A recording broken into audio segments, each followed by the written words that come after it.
नमस्कार. तुमच्या आमच्या मराठी चॅनल मालवणी स्वादमध्ये तुमचं स्वागत आहे. तुम्ही आजपर्यंत माझ्या चॅनलला भरभरून प्रेम प्रतिसाद दिलात त्याबद्दल मी तुमची मनपूर्वक आभारी आहे. आणि त्यासाठी मी प्रियंका भिसे आज तुमच्यासाठी घेऊन आली आहे एक आगळी वेगळी रेसिपी. तर तिचं नाव आहे बांगड्याचा मोटला. तर तुम्ही माझ्या चॅनलवर जर नवीन असाल तर चॅनलला सबस्क्राईब करायला विसरू नका. तर सर्वात आधी आपण बांगडे साफ स्वच्छ करून घेऊया.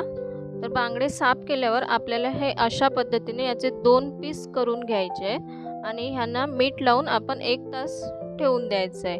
1 तासानंतर आपण ह्यांना स्वच्छ धुवून घ्यायचं आहे आणि त्यानंतर आपण पुढची रेसिपी स्टार्ट करूया. तर आता आपण पाहूया ह्यांना लागणारे साहित्य. तर सर्वप्रथम आपल्याला इथे कुंभियाची पानं लागतील. ती शहरात इझिली अवेलेबल होत नाहीत, त्यामुळे तुम्ही केळीचा पानाचा सुद्धा उपयोग ह्यासाठी करू शकता. त्यानंतर 7 ते 8 हळदीची पानं खूप होतील आपल्याला. त्यानंतर आपण पाहूया चटणी साठी लागणारे साहित्य. तर चटणी बनवायला आपल्याला इथे धणे, तिरपळ, सुकी मिरची, लसूण, बडीशेप, ओल्या खोबऱ्याचा कीस, कांदा हे इत्यादी सामान आपल्याला लागेल. तर हे सर्व आपण मिक्सरमध्ये बारीक करून घेऊन याची चटणी बनवून घेऊया. आता बांगड्याच्या मोटल्यासाठी लागणारी चटणी बनवून आपली झालेली आहे. तर आपण आता पानांची मांडणी करून घेऊया. पानांची मांडणी करताना खाली आपण सुतळ घालून घेणार आहोत. त्यावरती आपण पानांची मांडणी अशा पद्धतीने गोलाकार रीतीने करून घेणार आहोत. एक एक पान अशा पद्धतीने मांडून झाल्यावर आपण त्यावर हळदीची पाने 4 ते 5 मांडून घेऊया. त्यानंतर आपण बांगड्यांना व्यवस्थित चटणी लावून घेऊया. त्यामध्ये आपण 7 ते 8 कोकम टाकून घेऊया. हे बघा, तुम्ही बघू शकता चटणी कशा पद्धतीने बांगड्यांना लावायची. हे अशा पद्धतीने नीट आपण ह्यांना चटणी लावून घेऊया. त्यानंतर आपण त्यामध्ये अर्धा टीस्पून हळद, 1 चमचा कोकमाचं आगूळ आणि चटणीच्या अंदाजाने आपल्याला यामध्ये मीठ टाकायचं आहे. जर जास्त मीठ टाकलं तर ते खारट होऊ शकतं, त्यामुळे आपल्याला चटणीच्या अंदाजाने इथे मीठ आपण टाकून घेणार आहोत.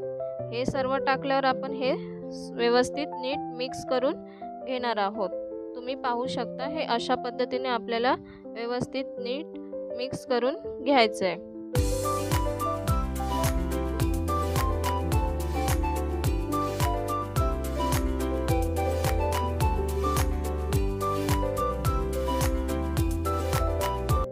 आता आपण एक एक करून इथे नीट बांगडे पानामध्ये मांडून घेणार आहोत.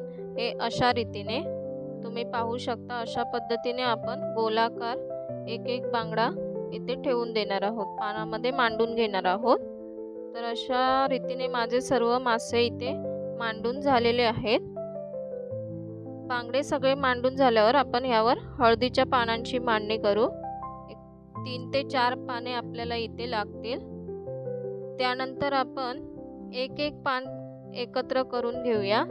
जेवढं जमेल तेवढं आपण ह्याला घट्ट आवळून एकत्र करणार आहोत. त्यानंतर सुतळीच्या सहाय्याने आपण ह्याला घट्ट बांधून घेणार आहोत. मोटला आपल्याला घट्टच बांधून घ्यायचा आहे. सैल बांधल्यास मोटला भाजताना तो सुटू शकतो, त्यामुळे जेवढा घट्ट आवळून बांधता येईल तसं आपण ह्याला आवळून घट्ट बांधून घेणार आहोत.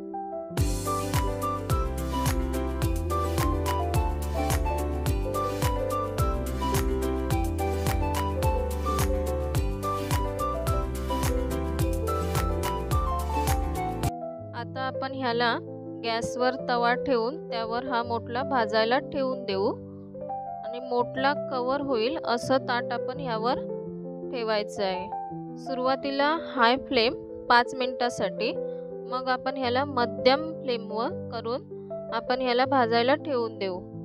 मोटला पूर्णपणे भाजून आतमधला बांगडा शिजायला कमीत कमी 30 ते 40 मिनिटं जातात. आपण ह्याला अशा पद्धतीने आलटून पालटून भाजून घेणार आहोत दोन्ही बाजूने. गावी हा मोटला चुलीवर भाजला जातो आणि ह्याचा भाजताना खूप असा छान सुगंध येतो.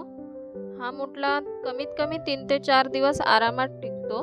फक्त दिवसातून 2 वेळा थोड्या वेळासाठी गरम केल्यास हा मोठला आठवडाभर सुद्धा टिकू शकतो. तर बांगड्याचा मोठला पूर्णपणे भाजून थंड झालेला आहे.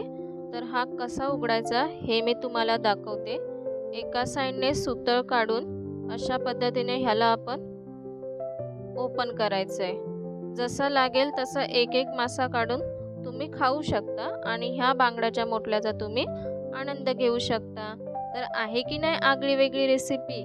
तर तुम्ही ही रेसिपी नक्की करून पहा आणि कमेंटमध्ये मला कळवा.